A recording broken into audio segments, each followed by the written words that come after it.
So it is live. We'll give it a second for all the boys to pull up.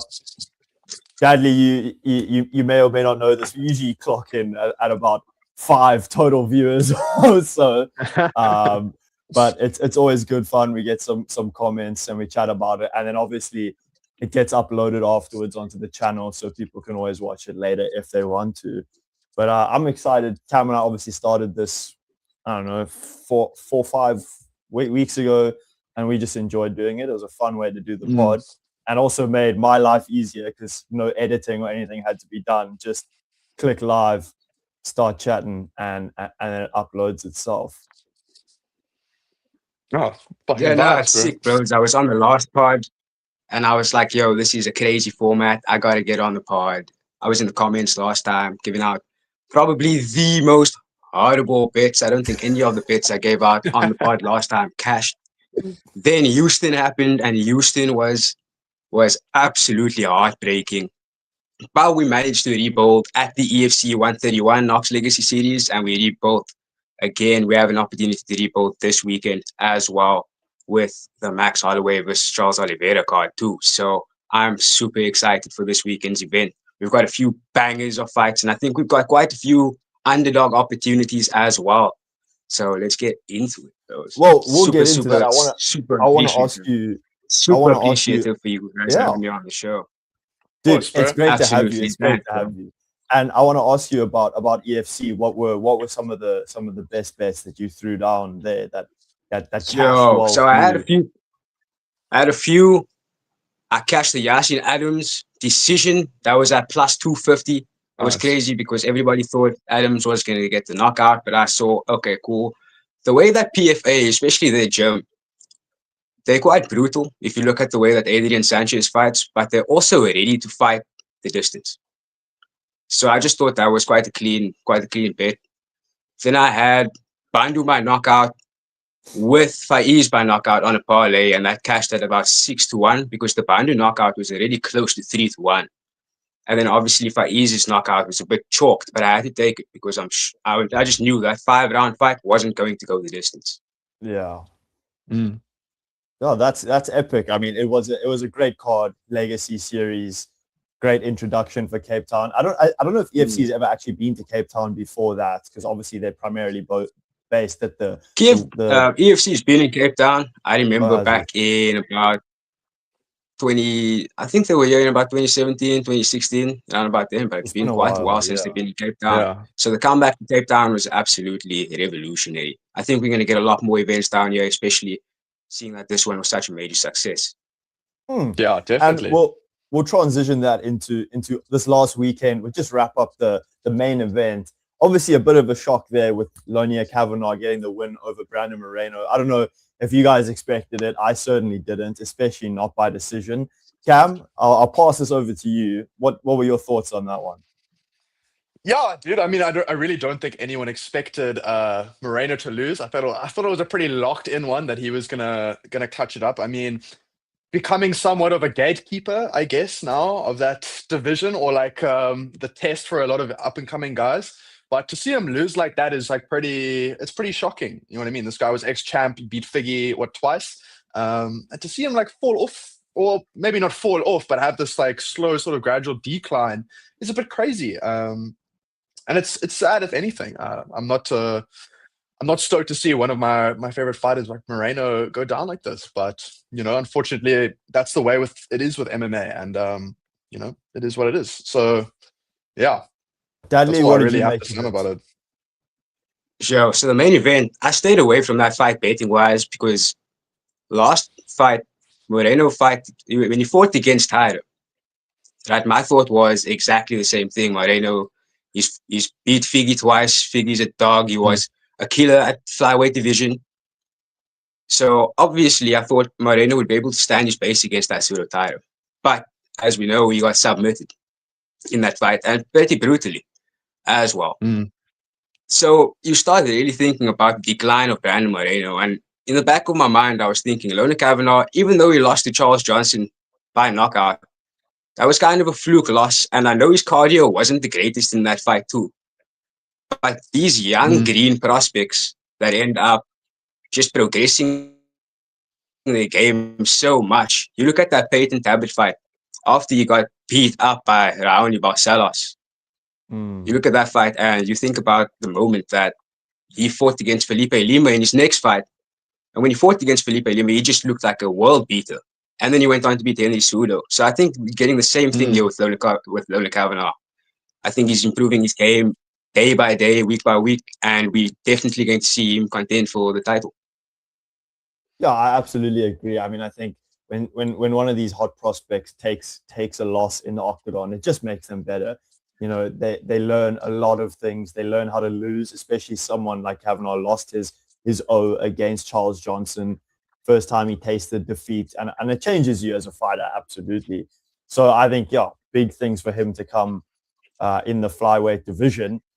But now we can move on to what is going to be a great event this weekend, which is UFC 326. Obviously, the main fight is Holloway versus Oliveira for the BMF belt. That's going to be an absolutely epic matchup. Sure, holy shit.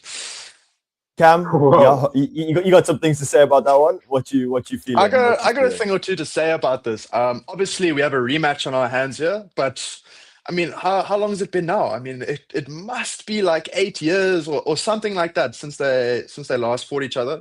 Obviously, Oliveira going down with that weird sort of injury. I can't remember. It was like in his shoulder or that sort of area. Something like that. But obviously, two very different fighters at this point in their careers, right? Like they're not even comparable to that time frame. But wow, what a fight we have on our hands. Holloway obviously going to come in, a lot of pressure boxing. You know, he's gonna light up Oliveira on the feet. I think personally, he's going to be in and out the whole time. He doesn't want to get caught with Oliveira's Muay Thai combinations. On the other end of the stick, we have Oliveira, who will be going to try employ his Muay Thai traditional fighting style, but also an interesting point, which I'll pose this question to the two of you now. How effective are you guys foreseeing Oliveira's grappling and jiu-jitsu in this fight? I mean, when was the last time you can actually say you saw Holloway get tested in the wrestling department? I mean, what do you guys think on that? Just before we get to that one, we got the Blue Sage clocking in here with, I think Oliveira is going to come out like a tick cop. I like that. I mean, we saw him come out against Ilia Topuria with no regard for himself or for Topuria, and it obviously led to his demise. But Daddly, will pass it on to you. What do you think? Do you think the Holloway ground game will be tested at all here? I think Cam's onto something here. When was the last time we really saw Holloway's grappling get tested? And I think he tested it a little bit against Dustin Poirier. Dustin Poirier is not really a bad grappler per se, but he's not on the level of Oliveira. And we saw what Oliveira did to Poirier. He literally just pushed him against the fence, took his back, and got the standing rear naked. But Max Holloway's footwork and his distance management is something that we've never really seen, and he carries so much more power now at lightweight that I'm kind of scared for Charles in this spot. And I think that Charles in this fight is sub or bust. If he doesn't manage to snatch the neck of Holloway or grab a limb of some sort, I think that we could definitely see Max getting the knockout, unless he decides he's going to fight in a respectful manner, which he does sometimes. He fights in a respectful manner until the last moment. You saw the fight against Justin Gaethje, where Justin Gaethje just seemed like he was coasting that entire fight. And I thought that fight was quite a boring fight, but then history changed the moment that Max Holloway pointed down at the center of the octagon and knocked Justin Gaethje out, absolutely smashing my max bet on Justin Gaethje. Oh my gosh, guys! But I'm kind of scared for Charles in this position here against Max, and Max is a real problem in this division. I really do want to see him fight the likes of Ilia Topuria again, even something along the lines of Max Holloway versus Almasai, because we've never really, Almasai at this moment in time, we don't know where he stands with the UFC, especially after that brawl that he had at RAF the other day, and just listening to what Dana White said about it, it sounds like they're probably not going to give him that title shot and hold it off from him for for quite a bit longer at this point just because of that. So we're not looking past Charles Oliveira in this one. He's definitely live here as an underdog because, like Cam says, Max's grappling has not been tested in quite a while. Yeah, I mean, I think, look, Holloway, he's got great takedown defense. And if it gets to the ground, is he going to know what he's doing against the likes of Charles Oliveira? It's hard to really know because we haven't seen that part of his game. And I think we could see Oliveira going out here. Like like you said, Daddly, the punch that Max now packs at lightweight, he's bigger, he's stronger, he's got knockout power. And I hate to say it because Dustin Poirier is one of my favorite fighters of all time, but I think Max held back against him. I think he knew it was his retirement fight and he kind of held back a little bit. I think he could have potentially finished Dustin because he had him in some tough situations. And honestly, I could see a sort of classic Holloway type of vibe here where he gets Charles out of there with volume and he just beats him up over a few rounds and gets a maybe late round finish. But it's going to be interesting because, Charles could come out there with his aggression like he showed against Ilya, and we could be seeing an early finish or something like that. It's a tough one to call, in my opinion, in terms of how it's going to go. But I am leaning towards Holloway for the win, and I'm leaning towards Holloway to get the finish, to be honest. Yeah, I find myself agreeing, Bessa. You say it's a tough one to call, but I feel like we're all pretty unanimous in our decision. And I feel like it didn't really take a lot of thinking from any of us to be like, Holloway's probably going to edge it out. I feel like that's like the general consensus. I'm just scared for Charles because Charles, in my eyes, has never had the best like wrestling per se.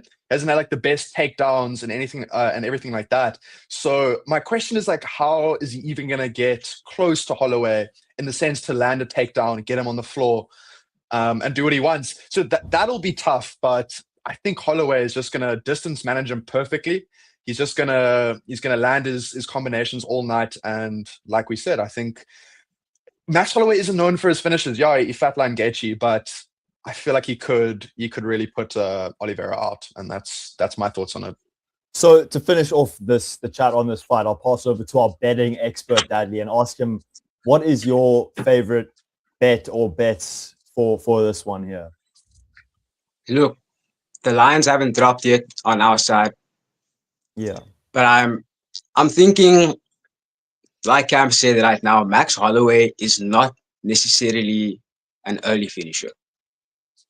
So if we were to see a finish from Max Holloway here, it would be later on in the fight. In a 5-rounder, against someone like Charles Oliveira, I could see this happening anywhere between rounds 3 and 5. So I would book Max Holloway to win over 2.5 rounds. I would book him also just to be on the safe side. I'd book him to win over 1.5 rounds, but that would probably be sitting at around minus 150 or 1.5. So I wouldn't necessarily like to play that straight because I wouldn't pay the price for it. But that as a parlay piece with something else, maybe some other fight to go under, and we can speak about another fight that might go under later on this show because there's quite a few banger fights on this card.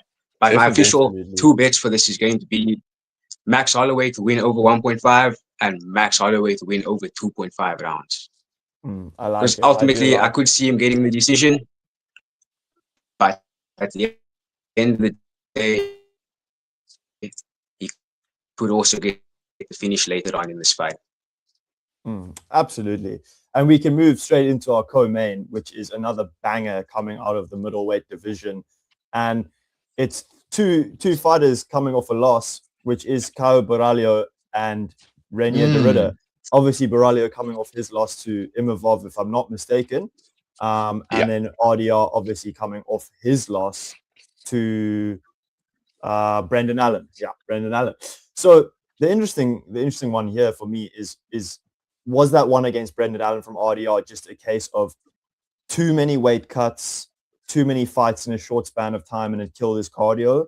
Or was he truly dismantled by Brendan Allen? We've got the Blue Sage here saying that he reckons Borralho buy whatever he wants.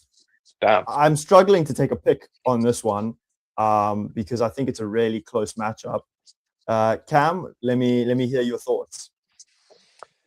Yeah, I mean, what an interesting fight. I mean, these fighters are kind of fighting at the perfect time, right? We find them both 4-1. You had to quit we find them both coming into this fight 4-1 on recent form. Obviously, both coming off a loss.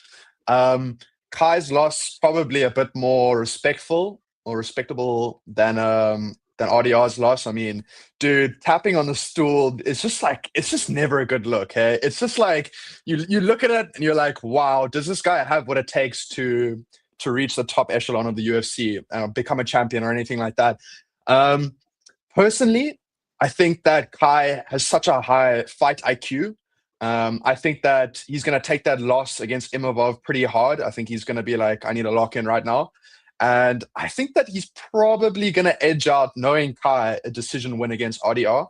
I think that his game plan will be proper. I don't think that he's been messing around. I think he's probably been really focused on this one. And RDR, I don't know. RDR is a bit of a tough one to call. He's a bit like Drickus in that sense of like unpredictable. You know what I mean? Like a bit of like a weird sort of fighter.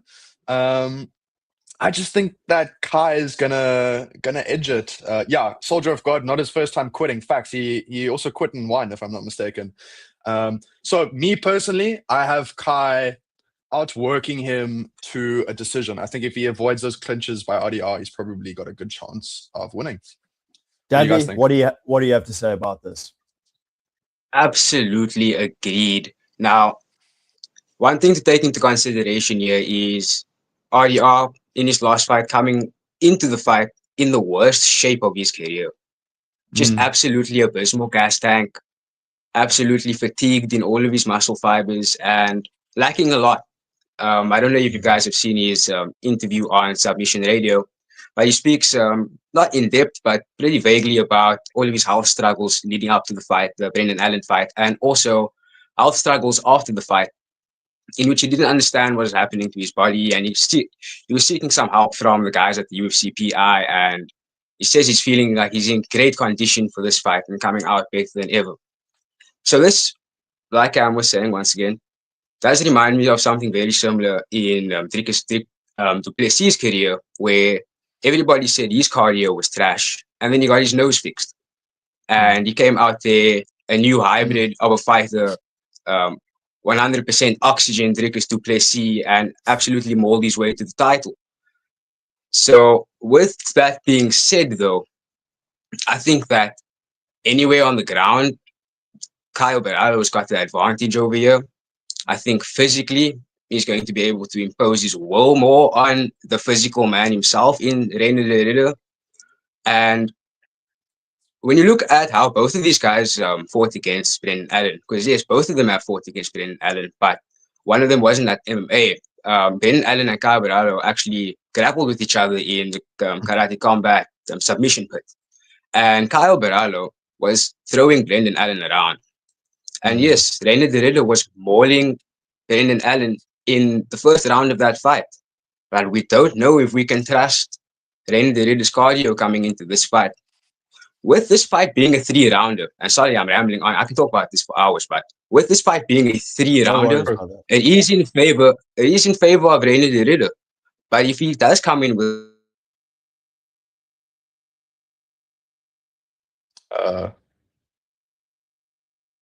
we lost you. We lost a bit of audio there. The audio isn't working. Not sure what happened. But while you just get that fixed, I will just say that while I'm hearing you guys speak about this, I must say that I've started to lean towards the Borralho pick here. I do think he's going to come off that loss against Imavov, like you said, Cam. He's going to come in as a different beast after that. He's going to be well motivated to get the win. And I think he's going to have too much for de Ridder. I think a loss to Brendan Allen is never a good look. Can you hear me, boys? Yeah, we can hear you loud and clear. So I'll swing it back to you in a second. But I do think that Borralho definitely has the edge here. A loss to Brendan Allen is not a good look ever. He's the type of fighter that if you are a high-level fighter, you should be beating him. He's got negative fight IQ in most of his fights. He makes some really dumb decisions. And ultimately, if it gets to a point where it's Dricus versus Brendan Allen, I think Dricus would walk through him. 100%. Will we see that fight? Hopefully, but I am edging towards Baralho. But Daddly, we'll pass it back to what you were saying before. Oh yes, I was just talking about. I think I was talking about Reina Derrida in the 3-round fight, and if he does show the ability to push forward this time, I could see him winning 2 out of 3 scorecards on the from the judges here, meaning a split decision towards Reina Derrida. But that's only if he comes in imposing his will. And I don't necessarily think a few months ago when he had these health problems that he's going to be able to do that here against Kyle Baralho. Because Yeah, I Kyle's mean, can I better just say, everywhere. I 100% agree with you on the take of, can RDR impose his will on Kai? Because I really think that is like, that's what really makes or breaks this fight, is if Derrida can get close, he can start doing his clinch work, he can start landing those big knees and those awkward sort of punches that he throws.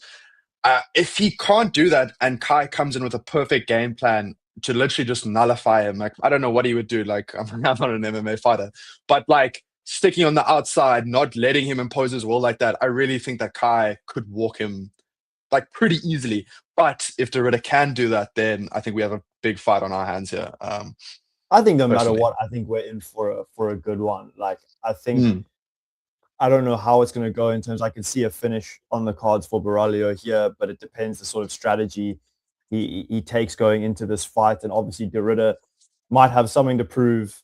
Maybe he's going to try get it done early if he doesn't trust his cardio. He's always got those big knees that we've seen him throw. So I think it's just matched up to be a really good fight. I think if I'm looking at a betting angle here for myself, something I would look at is obviously when the props drop on it, Baralho decision, how that's looking, or potentially a Baralho, knockout, because I could see that happening, and I think there could be quite a big line on it. But for the more technical stuff, we'll swing it over to Daddly on what his thoughts are for this one.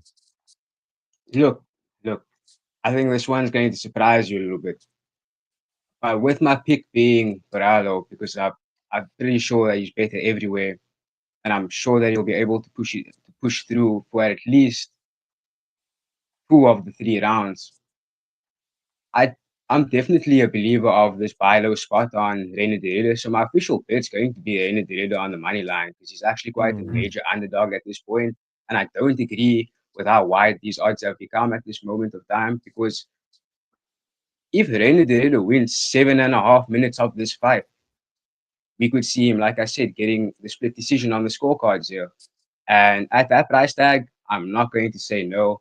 If you're looking for something else a little bit bigger, on the Baralho side, I would probably book his round 3 knockout. I like that. Whatever that price would be, but it would probably be something along the lines of 11-1, 13-1. So we could definitely hedge a little bit on the money line of Derrida already being at such big plus money, and then taking advantage of also just trying to swing back, given the unit sizing with Derrida with what's the money line on RDR at the moment as an underdog? The money line at the moment should be plus 220, so that should be 3-1. Yeah, that is pretty good odds on someone like RDR who definitely has it in him to get the win. So and he says he's feeling so much better. That's true. That is true. So we'll move down the line. We've obviously got Rob Font versus Raul Rojas. We've got Drew Dober against Michael Johnson. I don't want to let it run too long. So I want to talk about one last fight of the main card, and then we'll strictly get into some of Daddly's best bets. Because if you don't know, this guy knows what he's talking about. He does his tape study. He's a genius when it comes to betting. So I want to talk about Gregory Rodriguez against Bruno Ferreira, because I think this is going to be a banger to start up the main card. I'm a big fan of Bruno Ferreira, and I think this is a car crash of a fight coming in here. Cam, can you give us some thoughts on this one? Well, yeah, thank you, mister. Of course I will, bro. Don't have to ask me twice, bro. But obviously we have a rematch on our hands here. I mean, RoboCop obviously got flatlined last time by Ferreira. But to keep it short and sweet, I do think that I'm not a bettor myself, but I did see that RoboCop is the favorite for this one, even though he got absolutely flatlined by Ferreira before. So it's pretty interesting like that. But my Have they take, fought before? Are you sure? Have they fought yeah, before? It's a rematch, brother. It's a When did rematch. they rematch. fight? Gregory Rodriguez got flatlined in the first round by a left hook. Really? Mm. And Oh we my cashed on the goodness. first round knockout in the elite zone. Oh I was yes, part it of was in looking at them 2023. days. Oh, it was such a great Oh my knockout. goodness. Mm. Yeah. So Okay. I mean, Sorry. how Sorry to did stop you on the roll there. no, it's cool.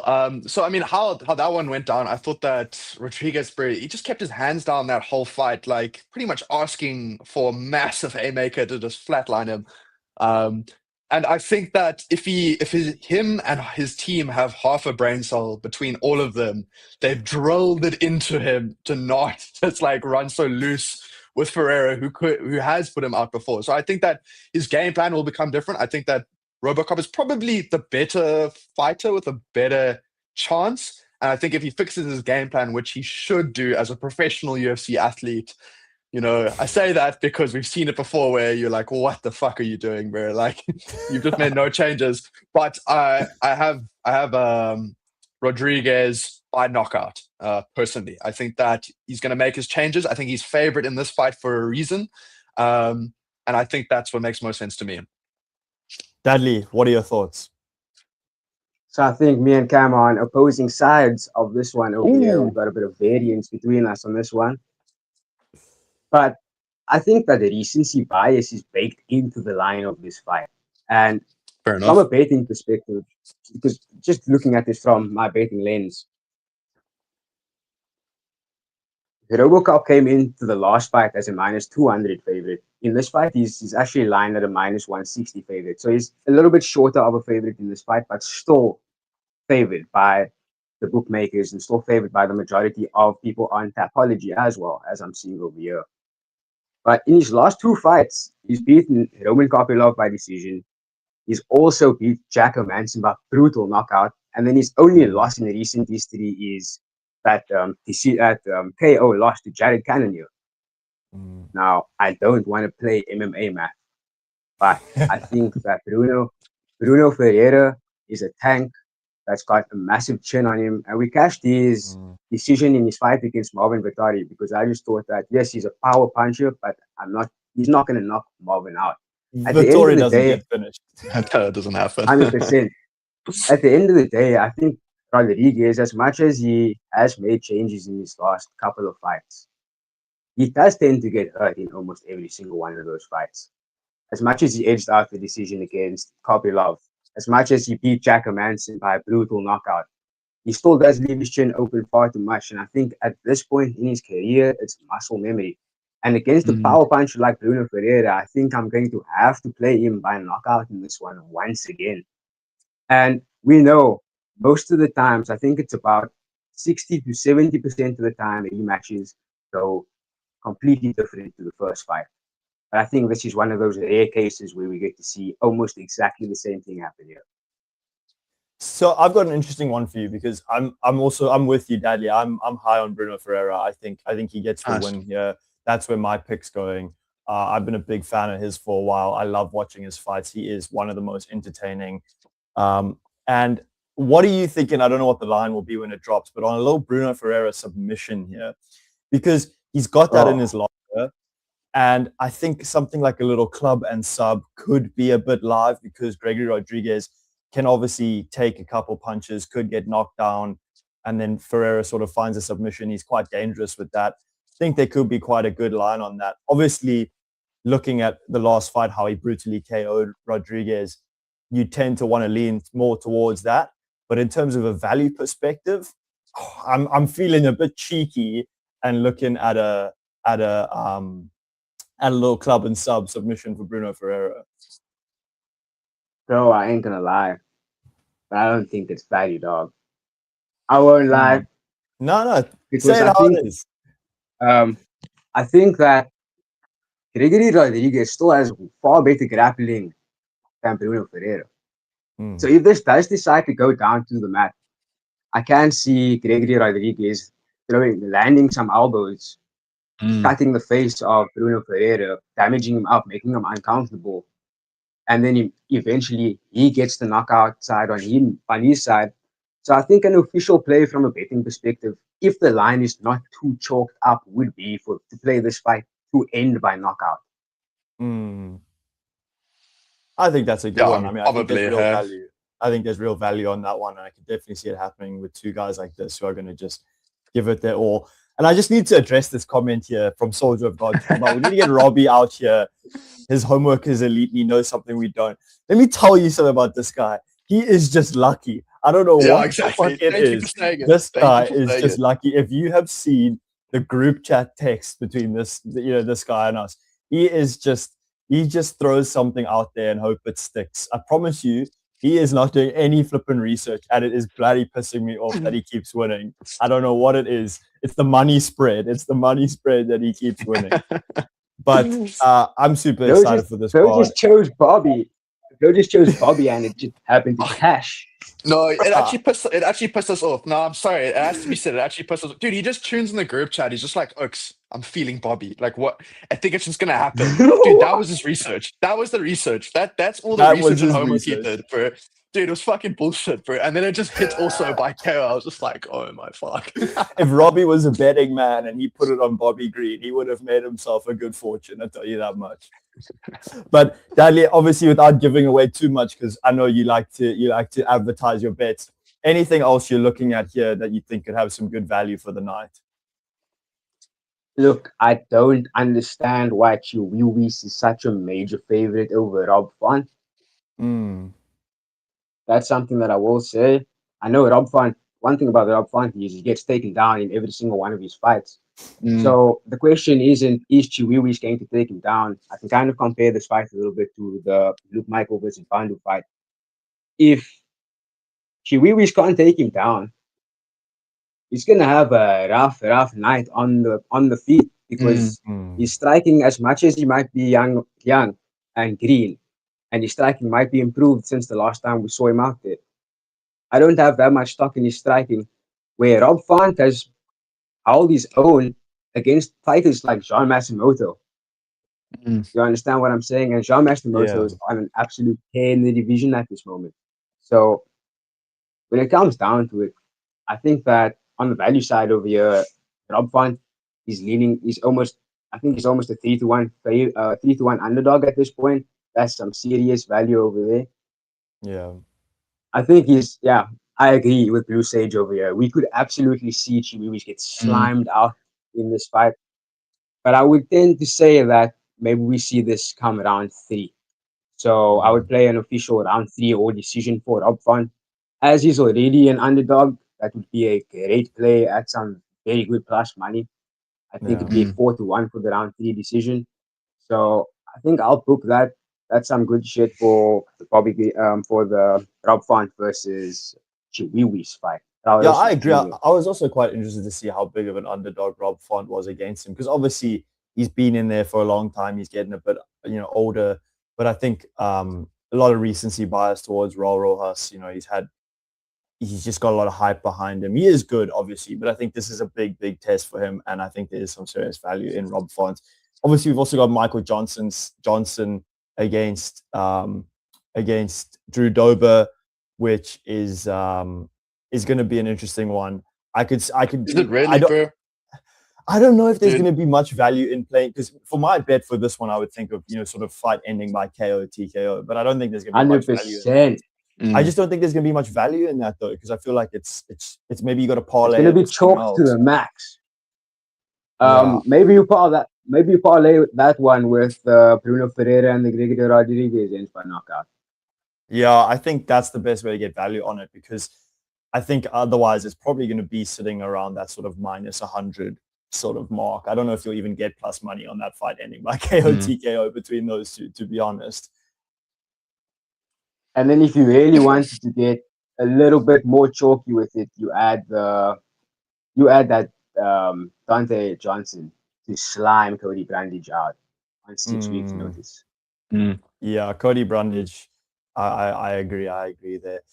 But yeah, Cam, I'll send it over to you for some closing statements here before we call it a day. We never like to send it too long. But first, sorry to interrupt, but we've got Aggie the Kraken in the building. This is a big one. This is a big one. This guy is an absolute legend, and he has got the whole backing of Cape Town behind him in his feud that he has got going on here with the whole Performance Institute. We love Aggie around here, around these parts. He's an absolute legend, and thank you so much for clocking in. It means a lot to the boys. Appreciate it, bro. But Cam, we'll send it. Aki, bro. We'll send it, Cam. Closing statements. How are we feeling for the weekend ahead? Yeah, I mean, I'll just give my 2 cents on those 2 fights we talked about now. And it'll be like half a cent on the Drew Dober, Michael Johnson. I mean, Drew Dober is fighting a minority, so like that's a lock generally. You know what I mean? As soon as that guy's on there, like, you know what I mean? You can look at the stats, you can look at past fights, you can look at all of it. Drew Dober is fighting a minority. Just keep it real. You know what I mean? Just know it's likely gonna happen. We've seen it too many times.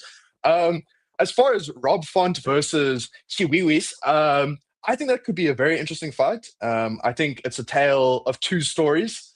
I think Chiwiwis, Rob Font's got fucking terrible takedown defense. So if Raw Ross is feeling up to it, you could probably just take him down, hold him there, ground and pound, go for the subs, do what he wants like that. On the other hand, we could see some crafty vet syndrome from an old Rob Font, where if Raw Rosas can't get that early takedown, he can't take him down in round 1, he can't have his way like that, then I could see him panicking and Rob Font just absolutely fucking flatlining him. You know what I mean? He could just get caught green. He's still young. He doesn't know what's up.